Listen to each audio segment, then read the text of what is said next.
Meeting of the Athol-Royalston Regional School Committee to order for October 15th. First line of business is the Pledge of Allegiance. Emily. M. I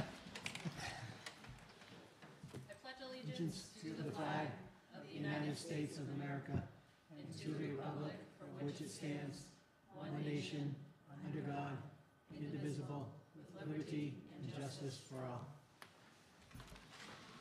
Thank you. Okay, approval of minutes for September 17th.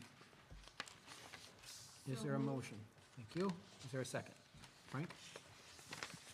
Any comments or discussion? Seeing none, all is in favor.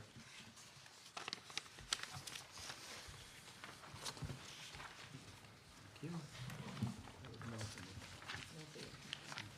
no. No vote. Not no.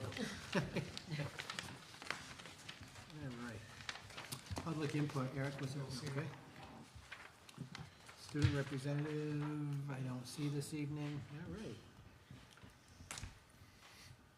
So earlier this evening, there were recognitions from RCS, Benjamin Walski and Aria Master, Aces Shlok Patel and Thaddeus Johnson, Arms Justin Kasuba and Angelica Manning Rogers, Athol High School Jessica Kraus and Eric Brito Jimenez, and Topsy Scholar Athlete Heidi Dunford and Caden Rodriguez. This evening, we do not have any unfinished business. We will move along to new business, and we will have a curriculum presentation. Excellent. I will kick it off. Yes. Thank you. Well, I was going to introduce everyone Okay. on the team as part of the presentation. Yep. Should be. I will introduce. Okay. Sorry about that, everyone. Good evening. So, for starters, I just want to take this opportunity to say it's clear that our district has been through some change this year, and one of the things that I'm pleased to discuss is while we thank Dr. Kennedy for her service, her retirement really afforded me the opportunity to work with my team and figure out how to reconfigure our curriculum and instruction department. And I'm very proud so far of all of the work that has been happening to date this year. And I can't wait to see how much further it moves because things have been absolutely fabulous. Thank you. I don't have the clicker. So for starters, I would like to introduce the team. As of now, we have, you all know Mr. King. David King is serving as our secondary curriculum and instruction coordinator. We have Brandy Brown, who is serving as our director of elementary curriculum and instruction. And I am very pleased to introduce to the committee and the entire community our new PK through 12 director of curriculum and instruction, Ms. Karen Patnode. Well, this is the dream team. So I want to make sure that through this entire conversation, everything is anchored in our vision of a graduate. Right? I want to make that clear to the district. We did a tremendous amount of work last year. We engaged the community, we engaged the committee, we engaged our staff, our parents, our families.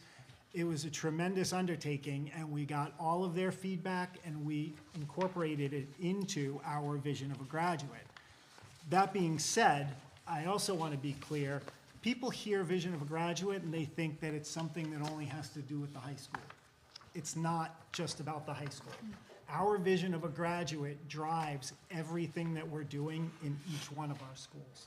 From our elementary schools at RCS and ACES to ARMS to AHS, we're constantly trying to focus on how our instruction and what we're doing with the kids is building them up and developing them into the graduates that we want them to be.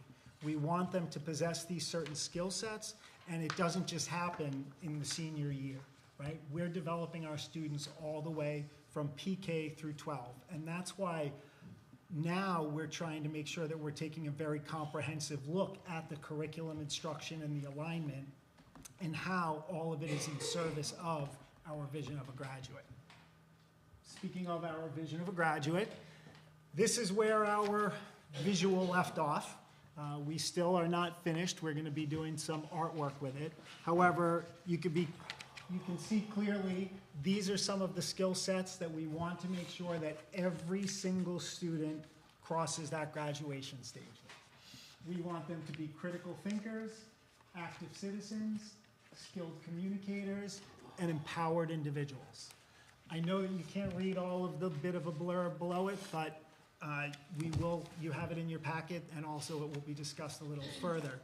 What I wanted to point out with this slide is, as non-visually appealing as it is, that is the work of this year.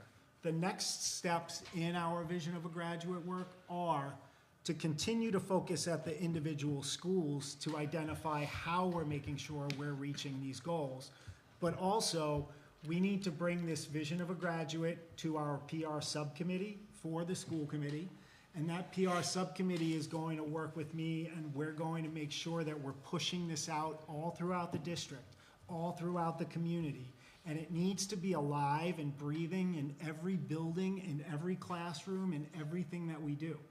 This is why we're here. We want our graduates to embody these things, and if we're not constantly working toward that, we will lose sight and we won't get there. So everyone needs to know, everyone needs to understand.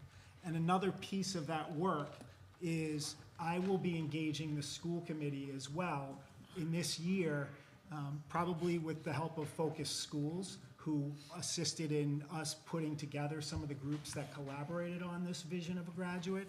But the next major step, in addition to publicity, is that this needs to be embedded in our new strategic plan, right? So I have plans to bring the entire school committee together into our strategic planning process so that we could develop a new district strategic plan for the next 5 years. And this is the crown jewel of that work. So everything that we do, including the plans for the next 5 years, will be focused on our vision of a graduate. And now I'll stop talking and I will turn it over to our new leader of curriculum and instruction, Ms. Patno. Thanks for having me. Part of the work that they did pre my arrival in Athol-Royalston was really about what does the vision of a graduate entail, and some of the components are listed here, but tonight we're going to talk about how aligning curriculum and instruction is really important in that work and building the foundational components of the skill sets that we want our students to graduate with. Aligning curriculum and instruction really focuses on equity for our students. We want them to have standards-based, grade-level, high-quality instructional materials in front of them.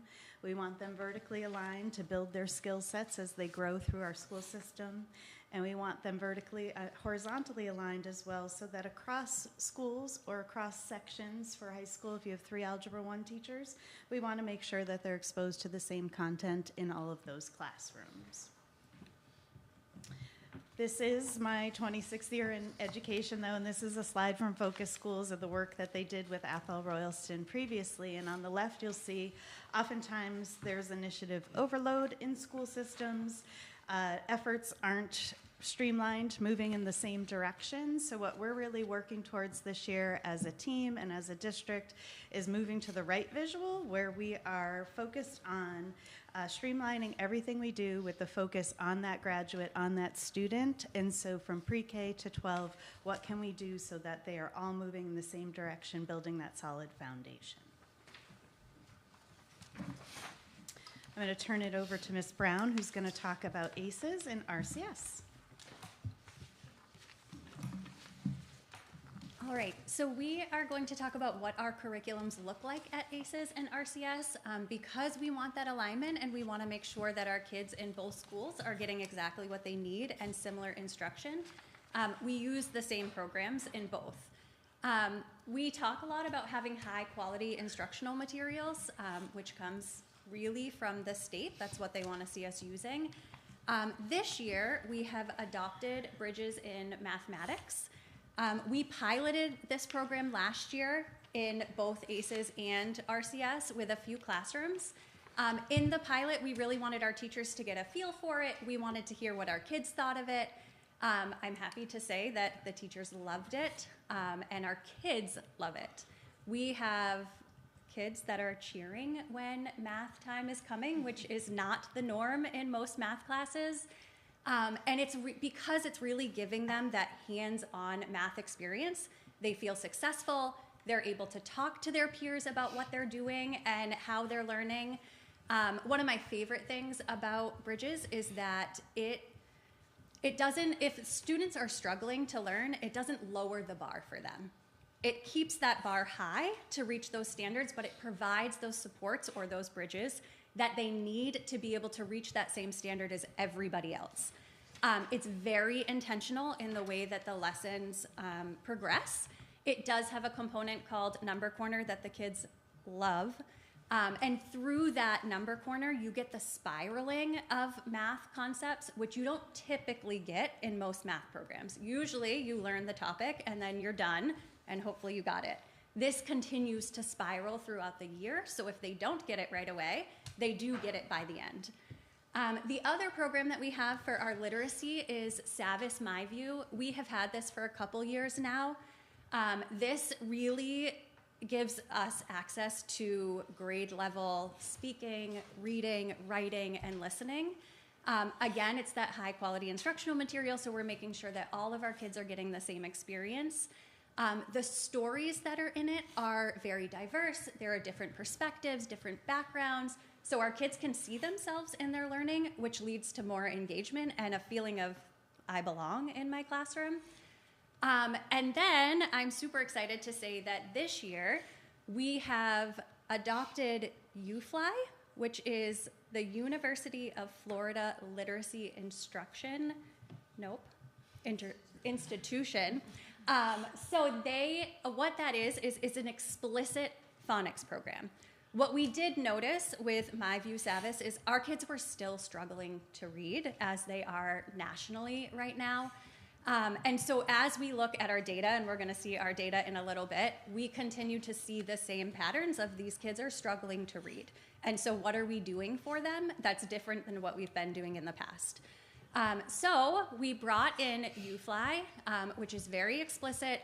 The lessons, again, are very, very intentional in how they progress. But in order to make sure that we're using that efficiently, we also have adopted 2 diagnostic screeners, the core and the past. So 3 times a year, we give our DIBELS assessment to find out where our kids with their reading abilities. And then we use that data to determine who needs us to look a little bit deeper to see where those gaps are for those students. So our academic coaches have been working really hard with our teachers to provide them the reading instruction training that they need, and how to use that core and past. So we're really digging in, which means we can use UFly exactly how each student needs it used. At our younger grades, we'll use it whole class because they're all learning the same things, starting in pretty much the same area. But when those teachers start to pull small groups, we can really target the skills that the kids need, and we're not teaching things that they already know or jumping too far ahead for them. So I'm really hoping that we're going to see our reading data soar over the next couple years. We also have ST Math. If you are a parent in the district, you have probably heard about ST Math. It is a computer-based program.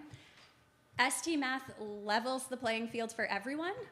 There are no words and there are no numbers. So you just get a graphic with Gigi the penguin on your screen, and the students have to think critically about what they have to do to solve the math problem. It's great beyond the math because they're looking at something that they haven't seen before and having to persevere and think critically, where that then transfers to when they see a problem outside of their curriculum, on the MCAS, on their map testing, that they haven't seen before. They now have that skill set ingrained in them of, I'm gonna try everything I have to see if I can solve this. So that is great. The kids love that as well. We have diverse unified arts classes. We have a STEAM program. We have art, music, library media, gym, and what am I missing? SEL, which is, we'll talk about the SEL curriculum right now. So that is, when you hear the principals talking about the character traits that they're doing the Student of the Month off of, that's from the SEL curriculum. So they focus on a character trait a month. It might be honesty, it might be responsibility, and they really talk about what does that look like for us here at school, what does it look like in your community, what does it look like at home, all of that. And that is done within that SEL special.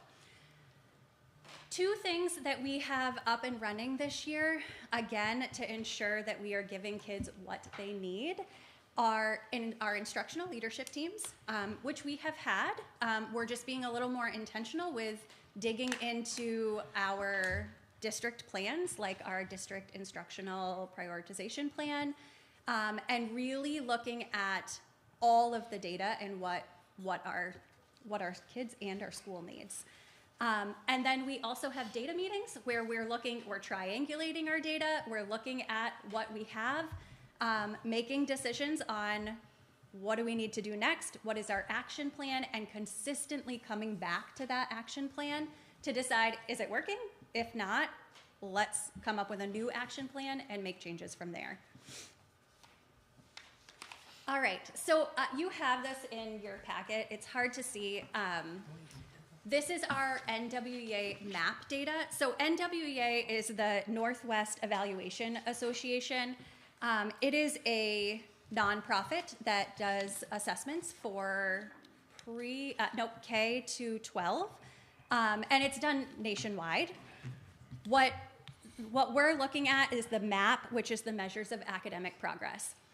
So the last slide was just what I see when I open up my screen, what teachers can see when they open up their screen to see where their kids are. I put it in a little more visual, friendly spot here. What I'm looking at here is I'm looking at spring of 2025, how our students did, and then fall of 25-26.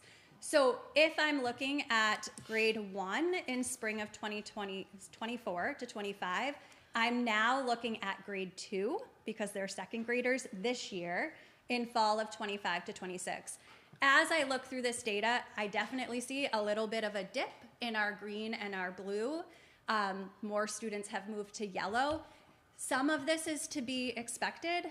Some of the questions that we're asking when we look at this data in our data teams and our instructional leadership teams is, what is the cause? And that's why things like the core in the past or more diagnostic assessments are really important to figure out where are we, why are we dipping, where are we dipping? For math, sometimes it's really hard to determine with this test, is it math that they're struggling with, or are they struggling to read what they need to do? And so we're seeing this. And that's where that digging into that data is so important, and that's what our teams are doing. For ACEs, this is our reading data for ELA. Again, we saw some bigger dips in the reading data. One thing to know that's important to note is that K through second grade, the test is read to them, and then in third grade, they have to read it on their own. So that's a big shift for them. And if you're struggling to read, it's really hard to decide how your comprehension is, which is why this UFly and our diagnostics are really important. All right, RCS, so very similar. We saw very similar trends. One of the trends that I noticed is that our first graders to second graders at both ACEs and RCS took a decent sized dip. So that is something that our teams are digging into right now to see what's going on, but I'm so hopeful that we are on the right track with the instruction that we're putting in this year. Very similar here, similar trends, that first to second grade. We did have some good growth from 5th grade to 6th grade though. All right. I'm going to talk about Athol-Royalston Middle School, and we talked about that continuity of high-quality instructional materials and how important it is. We do have illustrative math that is used here at the middle school. They do use My View and My Perspectives, which is the ELA curriculum. And they've also adopted Open Sci-Ed for science.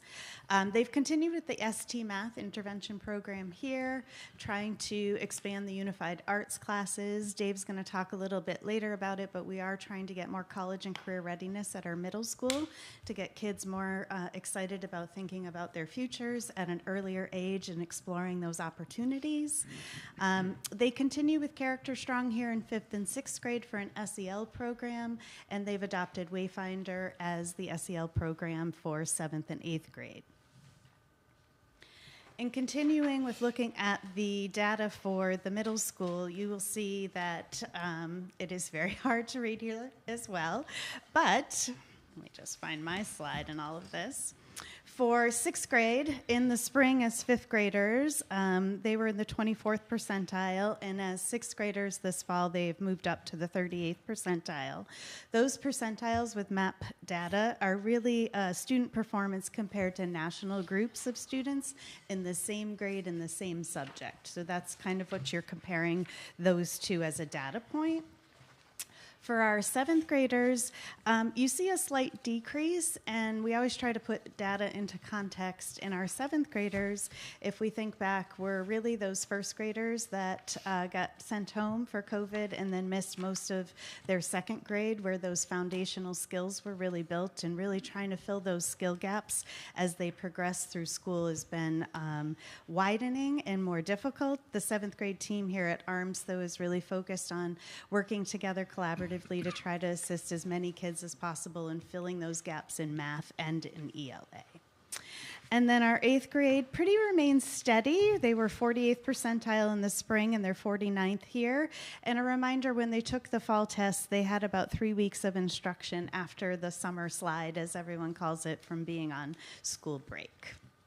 And then if you look at our ELA scores, sorry, I have a lot of handouts up here. Our 6th grade, let's see where they are.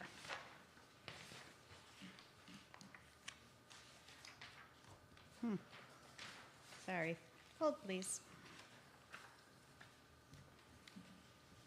Well, we'll jump to 7th since I can't find my 6th grade slide.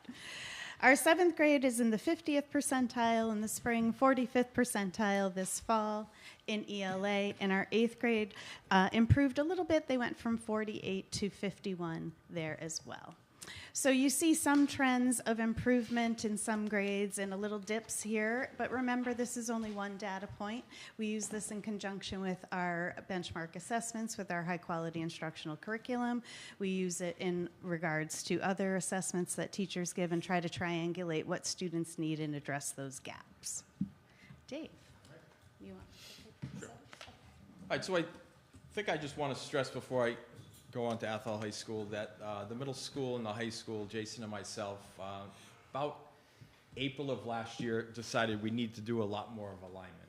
We needed to ensure that some of the things that were happening at the high school were also happening here at the middle school. So we've made a commitment to meet on a regular basis. In fact, our administrative teams will meet twice a month after school to really talk about some of the successes that are happening here at the middle school, some of the things that are happening at the high school, and find some commonalities there and ensure that we're taking the best of the best and bringing them forward in both of our schools.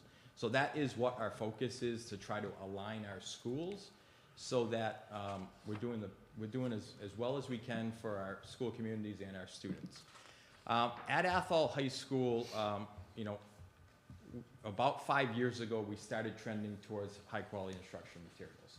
Before that time, we never gave our educators any high-quality instructional materials. They did a lot of teacher-created lessons themselves. So 5 years ago, we took on illustrative math. Last year, we adopted my perspective, which is SAVIS, along with Open Sci-Ed, and this year, we're giving our teachers the SAVIS chemistry curriculum. Our commitment is to ensure that our teachers are highly trained in those curriculum, right? It's not just that we give them to them, but we invest time and resources in ensuring that they know how to use them, that they know how to navigate through those resources to bring out the best of the best into those lessons. We also wanted to highlight that we're focused on bringing electives to Athol High School that are 21st century courses, a lot to do with computer science, a lot to do with engineering, a lot to do with robotics, hands-on courses that we haven't had in a while. So we have brought a lot of those things forward in the last few years that are going to help our advanced manufacturing pathway and help our technology pathway. And the other thing is we just wanted to highlight that each one of our buildings have an instructional leadership team that meet twice a month. We have a data meeting cycle that happens. Our academic coach leads those data meetings with our departments once a month. And the last thing, at the high school, a few years ago, we adopted an advisory class that happens every single day. And our focus is to give them academic planning, college and career readiness, and to give them social emotional skill building. So those are the focuses at the high school. As far as MIFA pathway goes, every single one of our students, 9 through 12, have what's called a MIFA pathway profile. That's also accessible to every single one of their parents. So what is embedded in there is their college and career planning. They're able to explore different careers, they're able to explore different colleges, they're able to set goals for themselves, they're able to track it over time. And this is something that is called MyCap, My Career and Academic Plan, and this is the platform that each one of our students will be using. And we've driven that down into the middle school for this year as well, so our 7th and 8th grade students will each be receiving an account as well, and their parents will be able to access and see what's happening with their college and career planning. So we're not just focused on the students, we're focused on the whole family and trying to get them involved in what's happening in their schooling. MyCap curriculum guide. So basically for every single one of our grade levels last year, we spent the second half of the year developing a scope and sequence. Our teachers have a specific scope and sequence for grade 9, 10, 11, and 12, and they deliver lessons that are tied to academic planning, college and career readiness, and skill building. The middle school will be doing that work this year, so that next year they're ready to fully roll out a MyCap scope and sequence for their 7th and 8th graders. So the data at Athol High School, we set it up a little bit differently. So those actually match, 9th graders match 9th graders. So in spring of last year, those were actually 8th graders. You can see how they performed on the NWA reading. Focused on students that are meeting, so what they would probably be considered meeting at the nationwide level. 31% of our 8th graders last year met purple or green, the green or blue. This year, when we did it in the fall, 46% of them hit the meeting mark. So we saw some good growth there. Up above that, you see our 10th graders. Those are our current 10th graders, so they were 9th last year. 44% of them hit the meeting mark, green or blue, and this year, 54% hit that. This is a little bit easier way of seeing it. Those grades actually match up. 9th graders are our current 9th graders. In the spring last year, they were 8th graders. In math, we saw a similar type of growth. 39% of them last year, they were 8th graders this year. 47% of them hit the green or blue. We did test a little bit later than the middle school and the elementary. We tested late in September. I believe you guys tested early. Yeah, so that you can see that there is some growth there with extra teaching and extra time. And this is just an easier way to see the data. But you can see there is some growth, and we're focused on what are our green and blue students doing, how are they moving, and then we talk about the tweeners, the students that were able to likely move from the orange, yellow to the green. That's our focus. So we try to identify who are those students that are in the orange and the yellow, and try to really give them some extra specific interventions that can move them into that next level. This visual here is just kind of bringing together everything that Karen talked about, everything that Brandy talked about. This is what our plan is for all of our schools. We're trying to align that we're doing the same thing at the elementary schools, that we're doing at the middle school, that we're doing at the high school. We're focused on every single one of our kids being taught at the standards-based level. Each one of our school having a vision for what their students should embody. That's our vision of a graduate. Ensuring that all of our teachers have high-quality instruction materials so they can move our students, assuring that our students are being assessed, and that we're looking at data to make decisions on what happens next.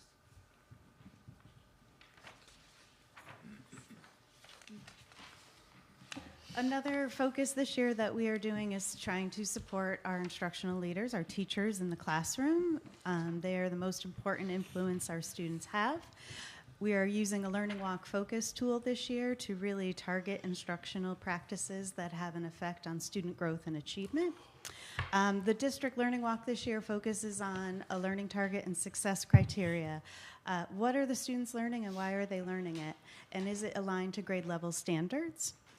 Does the lesson provide opportunities for students to have that academic discourse and engagement tied to the learning target and success criteria? Trying to build on those foundational skills that we want when that vision of a graduate for our students. Can they communicate effectively? Can they collaborate in a group? Can they discuss academic content with their peers? And then the last focus area of the Learning Walk is really establishing routines and structures in learning. When you have that support and you're used to those routines and structures as you move through classrooms, especially when you get to the middle and high school and have 4 to 6 different teachers, having those routines and structures in place really helps building that foundation and easing the anxiety of a lot of students and having that similarity among their trajectory. The other highlight, though, that we want to say is why do we pick some of the things we look for in our Learning Walk tool? And we really want to talk about Hattie, a researcher who talks about teaching interventions and the impact that those interventions have on student achievement. So if you've never read anything by Hattie, very interesting, but the effect size for about a year of growth is the 0.4. It really has high impact on student learning. And you'll see I highlighted the 2 that are part of our Learning Walk tool here at Athol-Royalston. Learning target and success criteria has a Hattie effect size of 0.88, and classroom discussion has that effect size of 0.82, which means approximately over 2 years of growth for students if those are used uniformly and with intention in the classroom. So we're really looking to master those with our instructional leaders and have those have the effect of that on our student body. And in order for us to be able to get to those learning targets and success criteria and create those opportunities for our students to have discussions, we have to use our HQIM, our high quality instructional materials. And we've talked a lot about having those throughout the district, but why do we have them? Again, it comes from the Department of Elementary and Secondary Education, but there's a lot to it and a lot of benefit to it. One, it significantly improves student outcomes. It also ensures that all students are getting the same instruction and that they're having the opportunities to do that grade level work for the standards. It, again, like Dave said, it sets the base for what teachers are doing, but they still have to go and put those instructional practices into place, but it really gives them that foundation to start from, and they're all starting from the same place. It also provides equitable access to that sequence of lessons and targets that grade appropriate skills and knowledge through the instructional strategies. Right. The last slide is where we are in our roadmap. So we have launched and done the early implementation of our vision of a graduate. All right, so that's the work that happened last year. That's what we did this year when we rolled it out. Our next step is to implement it with intent. So Matt had talked about all the different steps that would happen, including the school committee being involved in the process of the vision of a graduate. We're currently looking for our schools to look at the vision of a graduate and identify where these things can be happening in their school. Once we have those identified, we'll be able to take that information, share it with the school committee, and start developing an understanding of how we can use the vision of a graduate to move our students along. So thanks to Focus Schools, they have provided us a clear roadmap. We are still at the beginning. We have a lot of work to do, which eventually gets to the end where everyone is meeting those vision of a graduate qualities before they cross the stage. You can see we have plenty of work to do.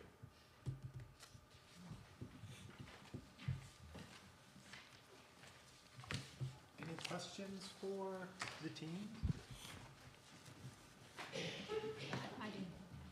Questions, comments? I'm just curious, with this vision of a graduate, one thing that we had talked about now 2 years ago with Cindy at the Academic Excellence Subcommittee was what does that look like at each building? Is that part of this work too? That's that next piece, right. Okay. Yeah, so we're having conversations at our instructional leadership team in our small grade level common planning times on what do our fourth graders have to leave ACES as, being able to do, being able to talk about, in order to set them up for success to go to the middle school and the high school and graduate with those qualities.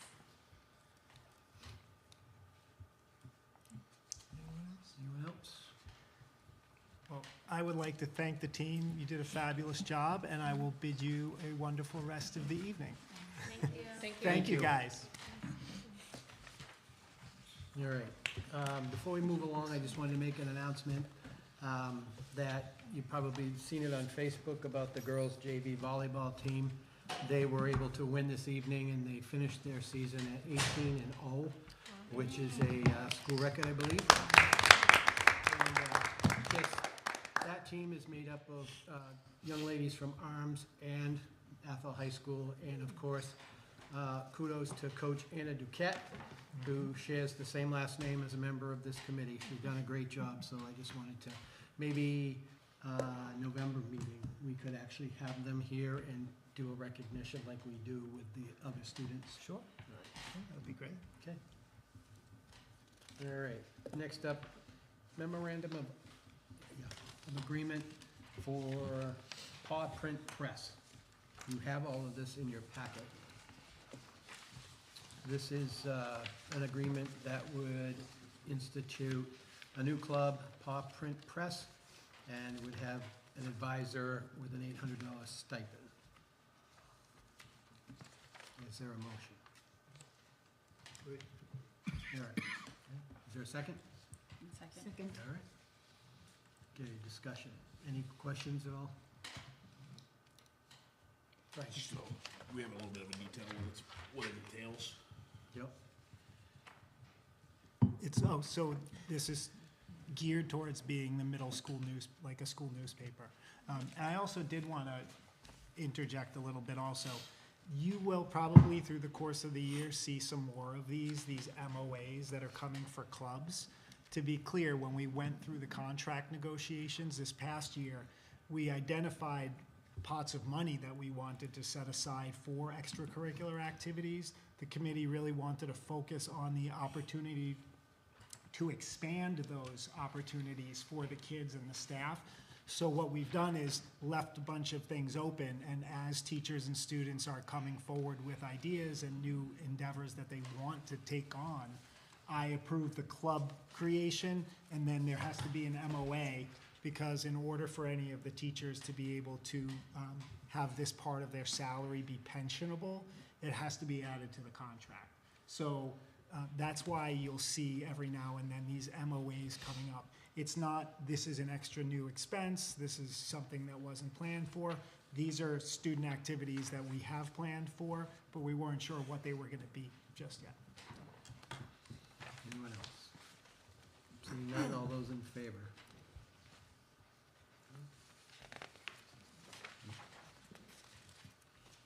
Okay.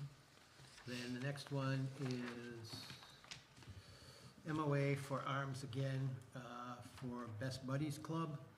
We'll have 2 advisors, each receiving $200 stipend. So moved. Is there a second? Kylie? Discussion. Seeing none, all those in favor?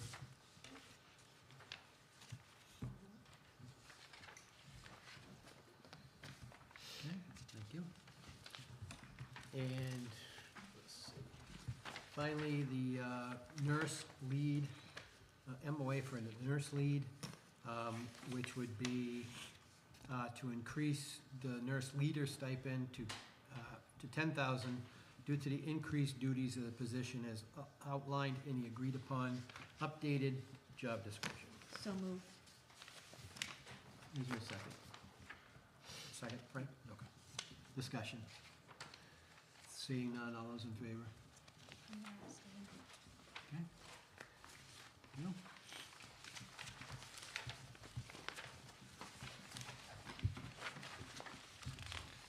just to explain for some of the newer members, I did have somebody ask that, why do I not vote on things? And that's just my style of chairmanship, is that technically my role is to break ties or to not cause them, and obviously the feasibility study I voted for because that's, very, important for the district, but I tend not to vote during the regular meeting, so I'm not, ignoring or causing, chaos, that's just me. Okay, a vote on the policy, you have it, it's the administering medicines to students. That's policy JLCD, the first reading, and then the second and third readings to be waived. I would like to just invite Christy up to explain a little bit about why we are trying to move this policy in and why we're doing it so quickly. So thank you. Christy Fontaine. Hi, everyone. So part of my role as the Director of Pupil Services, overseeing nursing for the district as well. And as we have the new nurse leader that you all just approved, so thank you. We have a great new nurse here at the middle school who is interested in being the nurse leader. She comes with a lot of experience. But one of the things that we haven't had done in a while is updating our policy for administering medications.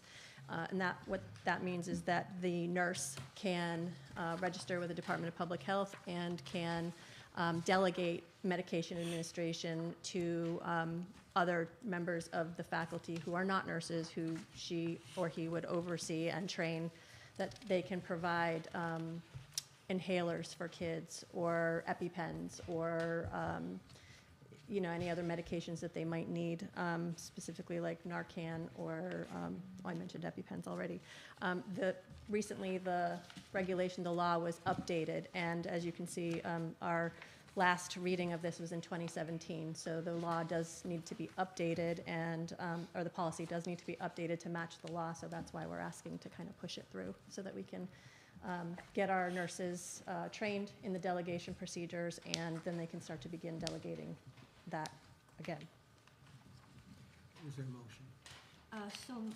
So moved. Okay, second, Eric. Discussion, Bobby. Go ahead, Bobby. Yes, on the Narcan, you're going to be having people to be, you're going to teach them how to use it properly and everything? Yeah, that would be part of it. The nurse lead just met or got a standing order for Narcan and for EpiPens through our school district physician. So she'll start training the nurses to do that, and they'll be able to administer that. Okay, and I noticed that you have on here with the students who have diabetes and cystic fibrosis and asthma that they can administer. I think, what age level are we allowing this at, for the students to be able to do this? I think we need to have an age limit here, an age group, like maybe the 7th graders or 8th graders to the high school.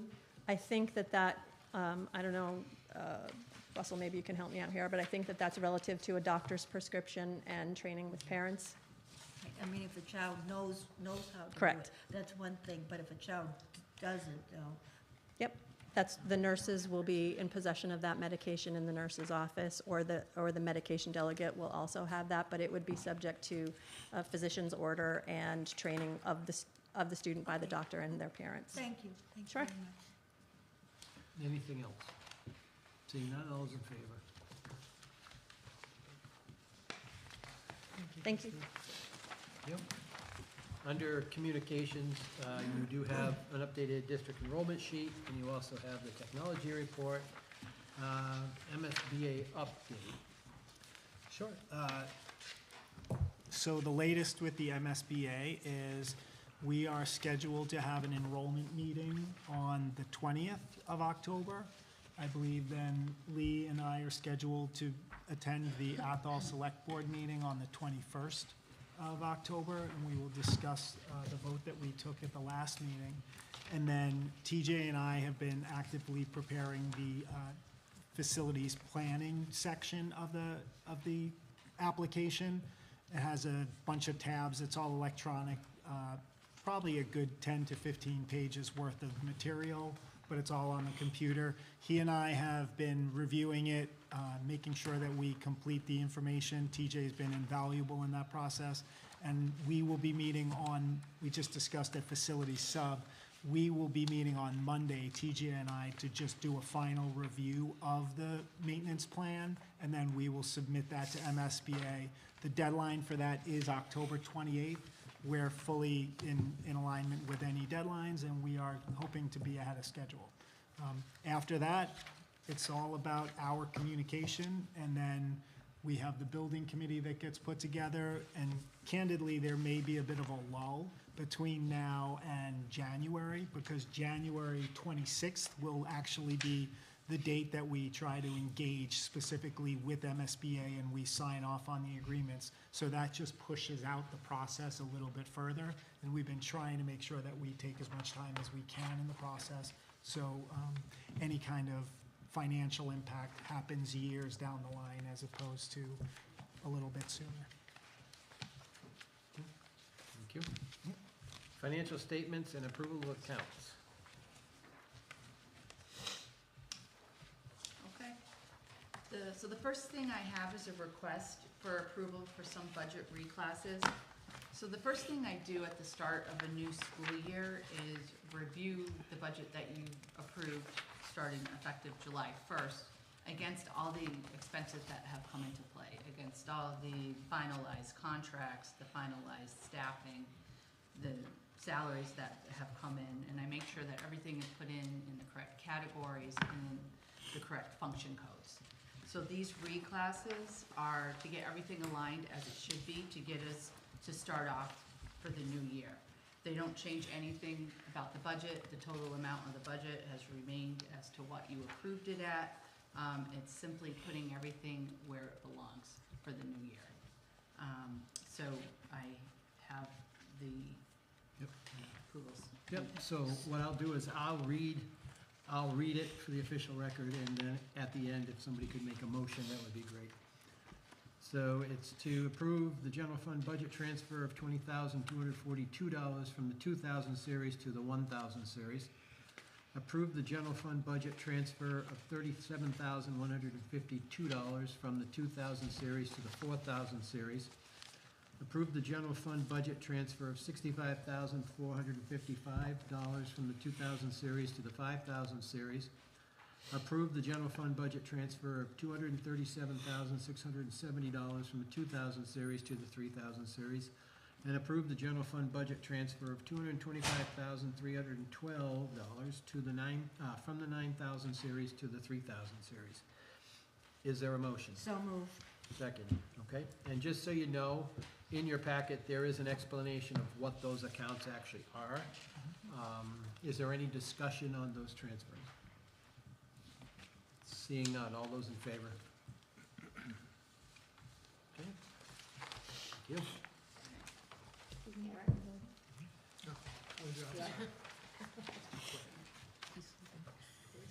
Thank you. So also in your packet, you'll see the year-to-date budget, and the year-to-date budget reflects the reclasses that you just approved. There's really not much to go over at this point in time. We're in really good shape. I mean, it's beginning of October, and right now, things look good. So, yeah, we're doing good. The last thing that I have that I want to review with you is the fiscal year 27 budget calendar, because we are approaching budget season. So I would like to, you don't have to vote on this, but I like to share it with you so you kind of know the outline of what we're doing. So the first thing I have is this Friday, I'm gonna distribute the budget sheets to the stakeholders. So everybody will get their budget sheets and they'll start working on their budgets. They're gonna have until Friday, November 21st. Friday, November 21st, I'm gonna ask that they return their budget sheets to me for review. And then I'll have about 2 weeks to put it together. And during the week of December 1st and December 8th, the superintendent, myself, and the curriculum director will meet with the stakeholders and review each of their budgets. Can I pause 1 second? Yeah. So I just want to clarify for the committee. when Nancy is mentioning stakeholders, the stakeholders are the really cost center managers. That's our building principals and our directors. And what Nancy has done is we give the sheets out to the people that are managing the budgets at each of their levels. And then between the 17th and the 21st, they're meeting with their staff. The principals can check with their department chair people and then meet with teachers, elementary grade level leads. We'll assess what the curriculum needs are and any kind of resources. So I just want to make it clear that our budget really gets built internally from the staff. Our principals work with the staff, our directors work with their staff as well, and we kind of build the budget from 0 up. Thank you. Thank you. So then we meet with them, we go over everything and really try to finalize as to what we would like in the budget at that point in time. And then on Wednesday to December 10th, we'll have a budget subcommittee meeting, and we'll have a preliminary presentation discussion of where we stand with everything we received in the budget.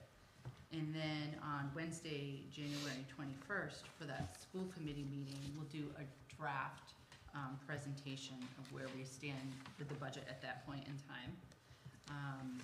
In between, we'll work on setting up dates with the finance committees of Athol, the town of Athol, and the town of Royalston. And then on Wednesday, March 18th, will be the public hearing for the budget and the vote for the budget. And then we have the town meetings. The Athol town meeting should be scheduled for Monday, June 8th. I was told last year it's always the second Monday in June. In the Royalston town meeting, I was told is always the Saturday after the first Monday in June. So that's Saturday, June 6th. Thank you. And that is all I have, unless anyone has any Okay. questions. Any questions for Nancy? Okay, Thank you, Nancy. Oh, you're welcome. Good job. thank you. Under reports of the committee, I do not have anything this evening. And of course, budget and finance subcommittee usually it's off the hook pretty easily because Nancy's usually before that, so. Facilities. So we discussed the concession stand at the high school, some heating upgrades, repairs at Athol-Royalston and at ACES. TJ and his team are on top of it as always and doing their best to stretch every dollar. So really nothing exciting to report, just a few ongoing issues. Okay. Negotiations. The committee did not officially meet, however, we did communicate over the phone to schedule next steps. We will be emailing all of the ATA contracts to every member of the school committee, and prior to the November school committee meeting, we ask that you review the contracts.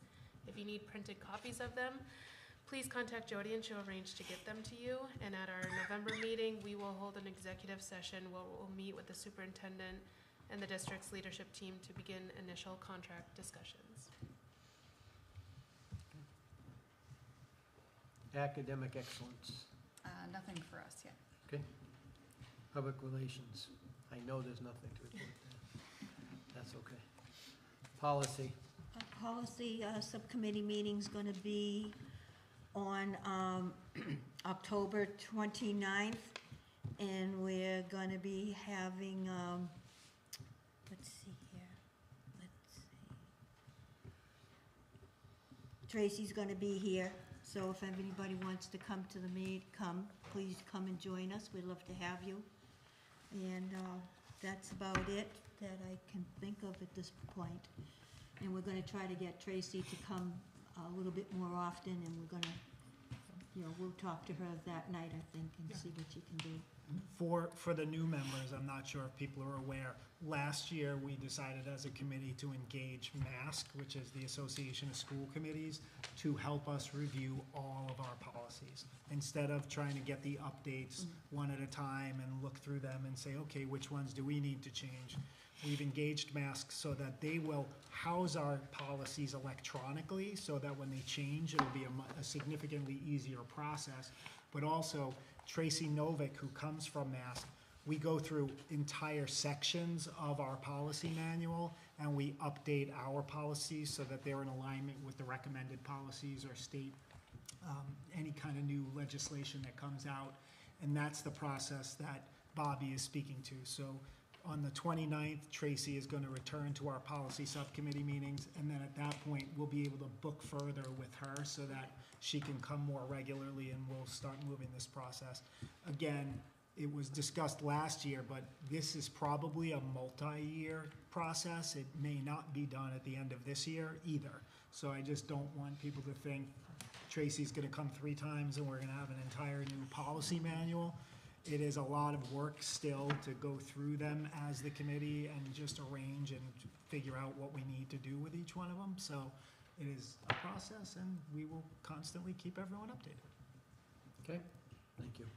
Committee member referrals. We'll start with Eric. Okay, Bobby? Nothing. Okay, Chris? No. Kylie? Nothing for me. Emily? November 6th from 5 to 7 p.m. There's a fall festival at RCS. Other Emily? I wanted to thank everyone who participated in the ACES PTO Wendy's fundraiser last week. We're very thankful to have Wendy's that does this for us, and I know other classes and organizations will be participating, so always help out when you can. ACES has their Halloween dance next Friday, the 24th, and then don't forget about the community night out on the 23rd at the high school. Nothing for me. Frank? Okay. If there's no other business to come before the committee, I'll entertain a So motion to. moved. Okay, thank you. Is there a second? Thank you. All in favor? Okay, thank you. Have a good night. Emily,